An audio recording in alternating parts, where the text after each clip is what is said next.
یکی که همین موضوع بود. دوم موضوع هم یگانه چیزی که مثلا قلب انسان خدشدار میاره یگانه مسئله جانمازه. اول که شرط برای نماز که باید جانمازی انسان باید بسیار پاک باشه، جامعه انسان پاک باشه، بدن انسان پاک باشه، همه چیز. اما یگانه چیزی که در مسئله جای نمازها هسته، البته ما دیگه مثلا تحقیقاتی که مثلا دیگه علمای کرام انجام دادن در موضوع احادیث رسول گرامی صلی الله علیه و سلم، اونا رو میگذاریم. یگانه چیزی که قلب انسان مثلا متردد و متغیر میسازه اینه که در بعضی جای نمازها عکس روضه مثلا مطهر رسول گرامی صلی الله علیه و سلم منقشه و عکس کعبه معظمه همچنین منقشه در اوضو که است نگاشته.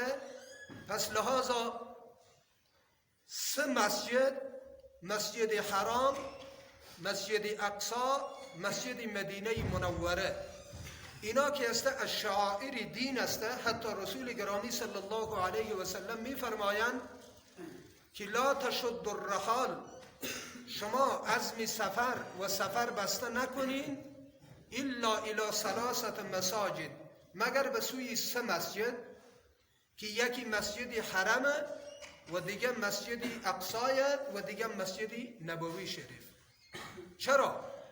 به خاطر که هر نمازی که در مسجد مدینه و در مسجد اقصا ادا می شود 50,000 نمازه و نمازی که در مسجد حرم شریف برگزار میشه 1 لک نمازه. او قدر مزیت و او قدر که است عظمت دارند. پس لحاظا اینا از جمله شعائر دین اسلامه.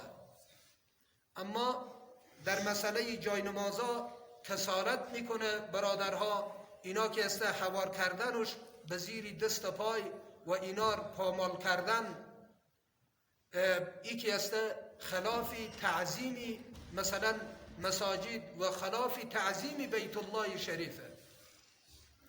پس لحاظا والله اعلم بالصواب، او شرکت هایی که اینا رو میسازن اونا ما و شما دیده نتونستیم که چقدر دیانت و دینداری و مستحکم دارن در دین، استقامت دارن در شریعت. والله اعلم بالصواب. رأی و مثلا کار کردی از اونا والله اعلم بالصواب که به چی هدف و چی منظور